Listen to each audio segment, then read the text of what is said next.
बिस्मिल्लाहिर्रहमानिर्रहीम अस्सलाम वालेकुम जनाब। स्टोरीज़ मैंने दो शेयर करनी है। एक बहुत बड़े चैनल ने बहुत बड़े एंकर को फारिग कर दिया और ये किया कि इस्लामाबाद हाई कोर्ट का वो लार्जर बेंच जो इमरान खान के ख़िलाफ़ तौहीन अदालत का केस सुन रहा है, उसके एक अहम जज के साथ पीटीआई के एक बहुत बड़े की मुलाकात हुई, अभी रिसेंटली हुई। सब कुछ बताता हूँ। एक और बात भी आपके साथ शेयर करनी है, लेकिन आपने ये वीडियो के इब्तदा में देख लिया। अल्हम्दुलिल्लाह ज़ीएन न्यूज़ का फ्लड रिलीफ ऑपरेशन शुरू है और जारी व सारी है आपके तामुन से, आपकी दुआओं से, आपकी मदद से और अल्लाह ताला की मदद से। लेकिन आप यकीन कीजिए, मैं कहता हूँ बाहर तो छोड़ दीजिए, इस्लामाबाद में भी बैठ के ये अंदाज़ा करना नामुमकिन है, मुश्किल नहीं नामुमकिन है कि कितने बड़े पैमाने पे तबाही बर्बादी हो गई है। आज मैं आपको हल्फन बता रहा हूँ। एक मैं अपनी टीम को भेजा, 4 बंदे वहाँ भेजे, भाई फ़लाँ जगह पे जाओ ना, जो आप मुझे बता रहे हो वहाँ पे पहले सर्वे करके आओ। इस अमाउंट में, पर्टिकुलर अमाउंट में, क्योंकि हमने दूसरी जगहों को भी टारगेट करना है, तो इस पर्टिकुलर अमाउंट में जो है ना आपने सर्वे करना है। वापस आए, वो जिसको मैंने हेड बना के वहाँ भेजा था वो कहता है जी हम उधर ही आपको दिखाते, लेकिन उधर जो खंबे सारे टावर गिर गए थे जो कि मोबाइल के थे, उधर मोबाइल नेटवर्क बिल्कुल ही ख़त्म। अदरवाइज़ हम आपको वीडियो कॉल पे उधर ही से दिखाते, क्योंकि मेरा एक वहम होता है, मैं कहता हूँ जी उधर ही वीडियो कॉल, एक एक चीज़ लम्हा ना मैं वीडियो कॉल पे वो करता हूँ। अच्छा, वो सारे भाई, कज़न, बेटा सबको मैंने लगाया हुआ है। अच्छा, इस तरीके से उन्होंने कहा कि जी हम आपको बताएं। वो रोने लग गया बच्चा। उसने कहा जी 124 मकानात थे उस बस्ती में, बाकी 16 बचे हुए, 16 आप बचे हुए, बाकी सारे बह गए हैं। और उनकी लोगों की हम चीखें सुन के, मैं आपको अल्लाह का वास्ता देता हूँ, जिनको ज़फ़र नकवी पे एतमाद है मुझे भिजवाएं। ये एक का काम है ही नहीं। जिनको हुकूमत पे है, जिनको सूबाई हुकूमतों पे है, जिनको पाक आर्मी पे है, जिनको बाकी रिलीजियस और बाकी तंजीमों पे है, जिस पे एतमाद है, ओवरसीज़ पाकिस्तानीज़ को वो मुखैर हजरात हैं, अल्लाह ताला ने उनको बहुत दिया हुआ है, वो दे भी रहे हैं, नो डाउट, वो बहुत कुछ सबको दे रहे हैं। इससे बहुत ज़्यादा जितनी तबाही है ना, अल-अमान, अल-हफीज़, पूरी बस्तियाँ सफ़े हस्ती से मिट गई हैं। लोगों की चीखों पुकार है। वहाँ पे टीमों को सर्वे के लिए भेजते हैं, वो कहते हैं सर इतनी बेबसी का आलम है, रुका नहीं जाता उस जगह पे, कलेजा मुंह को आता है। ये सूरत हाल है। आ जाएं जनाब, उस स्टोरी पे आ जाएं। ये हमारा फ़र्ज़ है कि इस तरीके से, मतलब जो है ना, ये मैं इस तरह की इमोशनल बातें नहीं, मैं तो ख़ुद बड़ा सेंसिटिव सा बंदा हूँ। मैं ख़ुद जो है ना, मैंने कहा ना, जिस पे भी एतमाद है ना, आप अपनी इस्तात से ज़्यादा दे मेरे भाई, ठीक हो गया ना। बस ARY ने अरशद शरीफ को निकाल दिया। ये मैं उनका ये जो प्रेस रिलीज़ आई या जो कुछ भी ये नोटिफिकेशन आया वो मैं पढ़ के सुना देता हूँ। बड़ा अजीब व गरीब सा आया है माशाअल्लाह। ARY networks code of conduct for its employees clearly states that any post by any employee on social media strictly has to be in accordance with the company's policy. Thus, with a heavy heart, we would like to announce that after a journey of 8 years together, ARY has parted ways with Arshad Sharif. We wish him all the best for his future endeavor. क्या बात। ARY ने कहा कि जितने भी ARY के employees हैं ना, वो जब सोशल मीडिया पे भी पोस्ट करेंगे तो अपनी ARY की कंपनी की पॉलिसी के मुताबिक, मतलब सही तरीके से सॉफ्टवेयर अपडेट हुआ है। और कहते हैं कि हम भारी दिल के साथ ये ऐलान करने लगे हैं कि अरशद शरीफ के साथ जो 8 साल हमारा सफ़र था वो ख़त्म हो गया है। भाई भारी दिल के साथ से क्या मुराद है? आपने उनको निकाल दिया, तो भारी दिल के साथ तो वही है कि जो वही वाली बात है ना कि शरीक जुर्म ना होते तो मुखबरी करते। आप शरीक जुर्म ही रहे हैं सारे पुठे कामों में। ये है मुकाफात अमल। ये वो लोग हैं जिस तरीके से इन्होंने समझ लिया था कि ज़मीन पे हमसे कोई पूछने वाला नहीं है। इन्होंने ये मैं चश्मदीद गवाह हूँ, मैं इस मीडिया हाउस का हिस्सा रहा हूँ बाकायदा 7-8 साल। इन लोगों ने समझ लिया था कि हमसे नौज़ुबिल्लाह खुदा भी नहीं पूछ सकता। लेकिन जब वो कहते हैं ना उसकी लाठी बहुत बेआवाज़ है, जब वो चलती है तो फिर वो बिल्कुल इस तरीके से तबाह बर्बाद करके रख देती है। जब वो उसकी पकड़ होती है ना तो वो इतनी सख्त पकड़ होती है कि इंसान को महसूस नहीं होता और वो रस्सी खींच लेता है। बस ये सूरत हाल है कि इन्होंने अन्नी मचाई थी। अब उसके बाद कभी साबिर शाकिर साहब जा रहे हैं तो कभी अरशद शरीफ जा रहे हैं, और वो भी माशाल्लाह इतने बहादुर सहाफ़ी, इतने फिर कहते हैं हम टक्कर के लोग हैं, इतने बहादुर कि थोड़ी सी बात हो, अभी तो उन पे किसी ने हाथ ही नहीं डाला था, एक पर्चा ही कटा था, वो नस गए जनाब, अपनी टीम को छोड़ के नस गए। खैर से पता नहीं घर वालों को छोड़ के भी नस गए, वो पता नहीं बाद में जाएंगे या पहले उधर होंगे कुछ, तो वो फिर उसके बाद भी जो है ना, मतलब अब बात ये है कि एक FIR कटी, हमने देखा हमें घरों से घसीट के ले जाया गया। मुझे बड़े दोस्तों ने कहा ओवरसीज़ पाकिस्तानीज़ ने, आप यहाँ पे असाइलम ले लें, आप आएँ, सब कुछ हम करने के लिए तैयार हैं। मैंने कहा जी वो मारने वाले से ना बचाने वाला बहुत बड़ा है, लेकिन आपकी भी ये मोहब्बतें हैं, देखें आप हमसे कितनी मोहब्बत करते हैं, आप मुझसे कितना प्यार करते हैं। आप यकीन करें कसम से, मैं फ़कीर आदमी हूँ, आप मुझसे इतना प्यार करते हैं, इतनी मोहब्बत करते हैं ना, इतना एहतराम देते हैं, इतनी दुआएँ करते हैं, मैं पता नहीं क्या कहता, परवरदिगार मैं तो इस काबिल नहीं कि जितना आप मुझसे मोहब्बत करते हैं। लेकिन अल्हम्दुलिल्लाह इधर ही अपनी मिट्टी पर। अब उसके बाद देखें अबसार आलम साहब को गोली लगी, किस किस का मैं नाम लूँ, मोतीउल्लाह जान साहब को देख लें, बाकियों को देख लें, लेकिन किसी ने नहीं छोड़ने की बात की। इनके इधर एक बात हुई जनाब, वो नस गया, पहले एक नसा फिर दूसरा नसा। ये हैं टक्कर के लोग, ये बाकियों को पुट्ठे मशवरे देते हैं। आपने खान के साथ जम के खड़े रहना है, आपने ये करना है, आपने जान दे देनी है, और ख़ुद पे एक पर्चा कटा, शू करके उड़ के चले गए।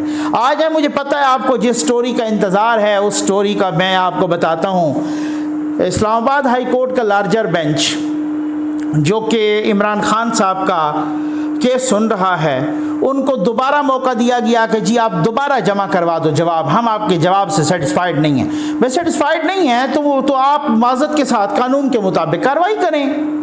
ये क्या हुआ कि एक मुम्तहिन जो एग्जामिनर है, जो मार्किंग करने लगे, देखे कि ये बच्चा तो फेल हो रहा है, उसको पेपर वापस करे कि मैं तुम्हारे इन जवाबात से सेटिस्फाइड नहीं हूँ, आप फिर से करो पेपर। ये तो वही वाली बात हो गई। तो जनाब वो फिर से उनको 7 दिन मिल गए। यानी बात यह है कि फिर से बात यूँ समझ लें कि भाई माफ़ी मांगो, हमारी भी जान छुड़ाओ, अपनी भी छुड़ाओ मुबैना तौर पे, ये वाली बात है। आज मैं एजाज़ सैयद साहब से सुन रहा था, एजाज़ सैयद साहब कह रहे थे, मेरे बहुत ही अच्छे दोस्त हैं, भाई हैं, तो वो कह रहे थे कि चीफ़ जस्टिस अतर मिनल्ला साहब इमरान खान साहब के बहुत अच्छे दोस्त हैं, पर्सनल दोस्त हैं।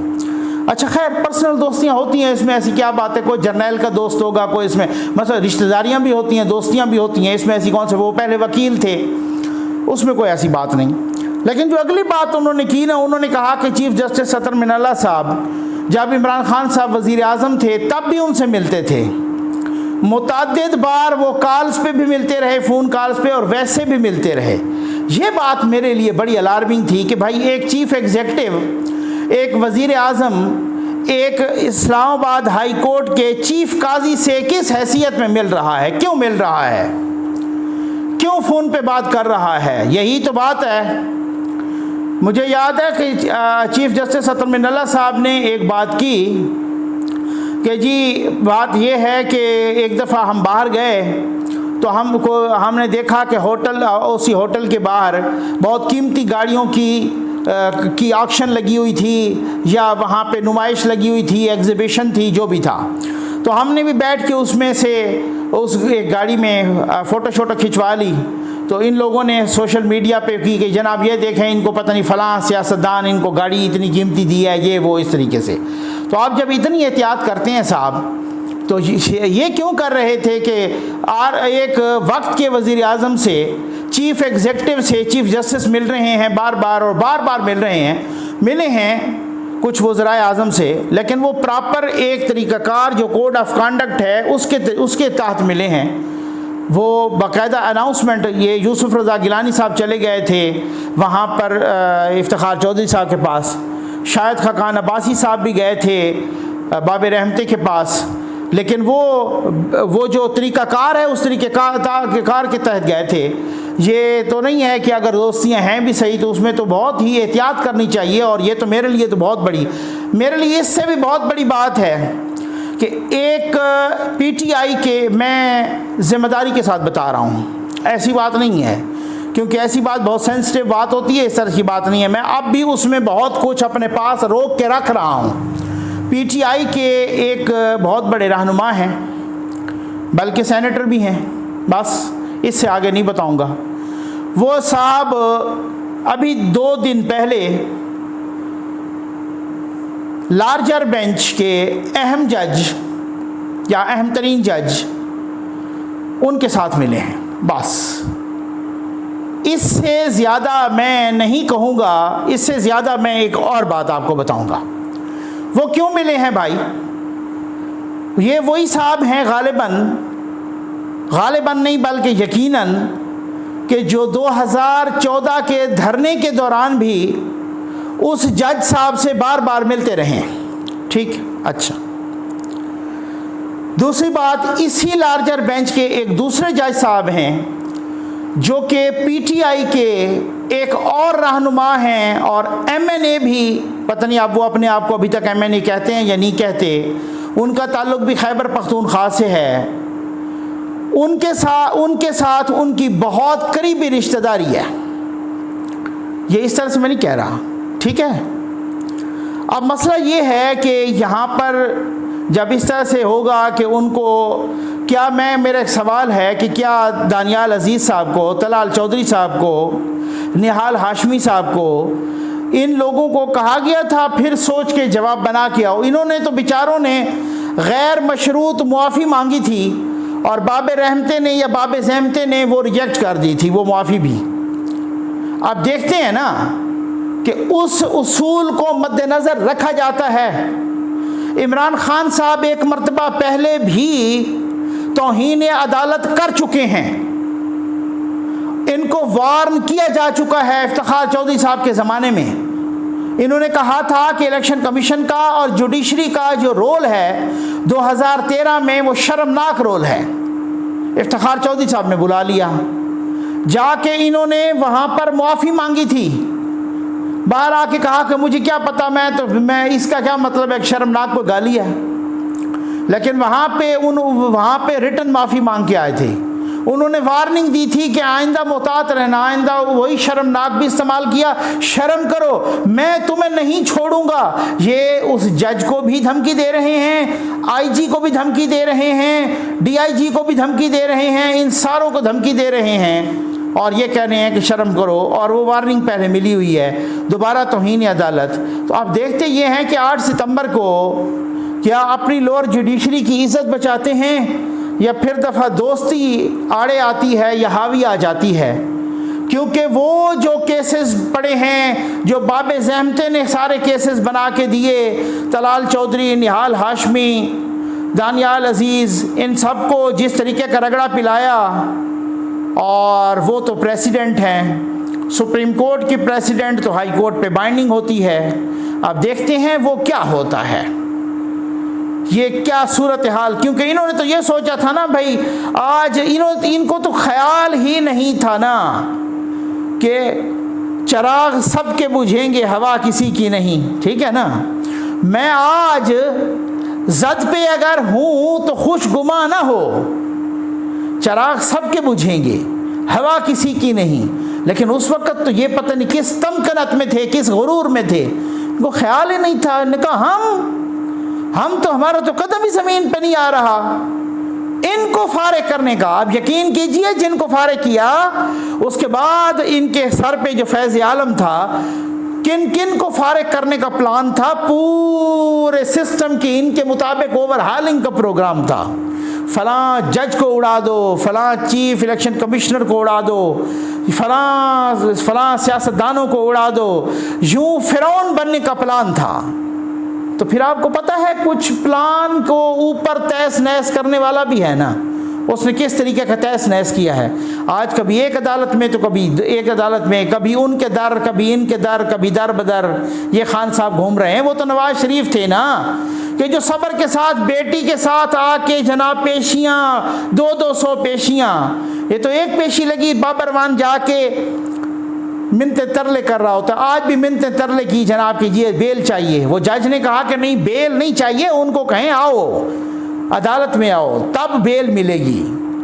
तो जी वो पुलिस है, आगे ये है वो है, वो ख़तरा है जी, ये है वो, सारे ड्रामेबाजी। उन्होंने कहा कुछ भी हो, वो जो अपना ASJ हैं या एडिशनल सेशन जज हैं या इंसदाद दहशतगर्दी अदालत के जवाद हसन अब्बास साहब, उन्होंने कहा नहीं जी ये मिसाल ही नहीं है, कोई ना आए तो उनको बेल मिल जाए। आप उनको बुलाएंगे, आज ही आना पड़ेगा, तब बेल एक्सटेंड होगी। तब ही हुई कि जब इस तरीके से यहाँ पर जलसों पे कभी उधर जा रहे हैं, कभी एक सेमिनार में खिताब कर रहे हैं, कभी उधर ऊधम मचा रहे हैं। उधर कोई खतरा नहीं है जान को सिर्फ उस वक्त खतरा लग जाता है जब वो अदालत जाना होता है, तो उस वक्त उनकी जान निकल जाती है। वैसे कभी किधर जाके जलसे में खड़े होकर किसी को चोर डाकू जानवर जदीद सब कुछ कह रहे हैं। और हालत ये है कि 2 करोड़ रुपया सिक्योरिटी पर खर्च हो रहा है जनाब। ये हैं सफ़ेद हाथी साहब। सफ़ेद हाथी साहब की सिक्योरिटी पर रोज़ाना 2 करोड़ रुपया, 2 करोड़ से ज़्यादा खर्च हो रहे हैं। ये तकरीबन 60 करोड़ से ज़्यादा, और 31 का महीना हो तो 62 या 63 करोड़ रुपया उस पर लग जाता है खान साहब की सिक्योरिटी पर। 266 एहलकार, जिसमें पुलिस वाले, रेंजर वाले, FC वाले, पता नहीं कौन कौन वहाँ पे प्राइवेट सिक्योरिटी कंपनीज के उन्होंने हायर किए हुए हैं। ये 266 एहलकार। और ये मुग़ल बादशाह साहब जो है ना, यहाँ इस तमकनत के साथ निकल के वहाँ जा रहे हैं, 2-4 गालियाँ किसी को दे के आ जाते हैं। वो हाँ वहाँ जा रहे हैं, 2-4 गालियाँ किसी को दे आते हैं। ये वज़ीर आज़म साहब बने हैं जो वज़ीर आज़म साहब के हटने के बाद भी कौमी ख़जाने का सत्यानाश कर रहा है। ये किसने बताया है? ये IG इस्लामाबाद अकबर नासिर साहब ने बताया है। सेनेट की कायमा कमेटी बराए वज़ारत दाखिला, उनके चेयरमैन हैं मोहसिन अजीज़ साहब, सेनेटर हैं। ठीक हो गया, मोहसिन अजीज़ साहब सेनेटर हैं PTI के। ठीक है, मोहसिन अजीज़ साहब सेनेटर हैं PTI के, अहम रहनुमा हैं उसी कमेटी के। समझ आ गई आपको? बहुत कुछ समझ आ गई हो आई थिंक। उनके साथ IG साहब ने बताया कि जो आपके साबिक़ वज़ीर आज़म साहब हैं हमारे इज़्ज़त माब जनाब इमरान अहमद खान नियाज़ी साहब, उनकी सिक्योरिटी पे रोज़ाना 2 करोड़ रुपया खर्च हो रहा है। कौम के मैंने आपको बताया कि एक बस्ती है जिसमें 124 मकान थे, सारे चले गए, सिर्फ 16 बाकी हैं। कौम की ये हालत है। कौम की ये हालत है। फसलें तबाह हो गई, फ्रूट तबाह हो गए, घर तबाह हो गए, मवेशी तबाह हो गए, बच्चे बह गए, औरतें बह गईं। यहाँ पर जनाब मुग़लिया सल्तनत के शहनशाह के रोज़ के सिक्योरिटी के अखराजात 2 करोड़ रुपए। इधर उधर भागना हो भाई ना निकलो ना खाम खा ऊट पटांग मारने के लिए। जब अदालत बुलाती है तो आप फरमाते हैं कि मेरे पैरों पे मेहंदी लगी है, मैं तो मेरी सिक्योरिटी को बड़ा मुझे मसला है और बहुत ही मुझे जो है ना थ्रेट्स हैं। तो थ्रेट्स हैं तो चुप करके बैठे ताकि सिक्योरिटी, ये जो आने जाने का रूट लग रहा है जनाब, इधर उधर बादशाह सलामत जा रहे हैं, इतने लोग खड़े हैं, तो यही मसला होता है। 2 करोड़ रुपए रोज़ाना की सिक्योरिटी के। उम्मीद है आपको वीडियो पसंद आई होगी। आपका बहुत बहुत शुक्रिया।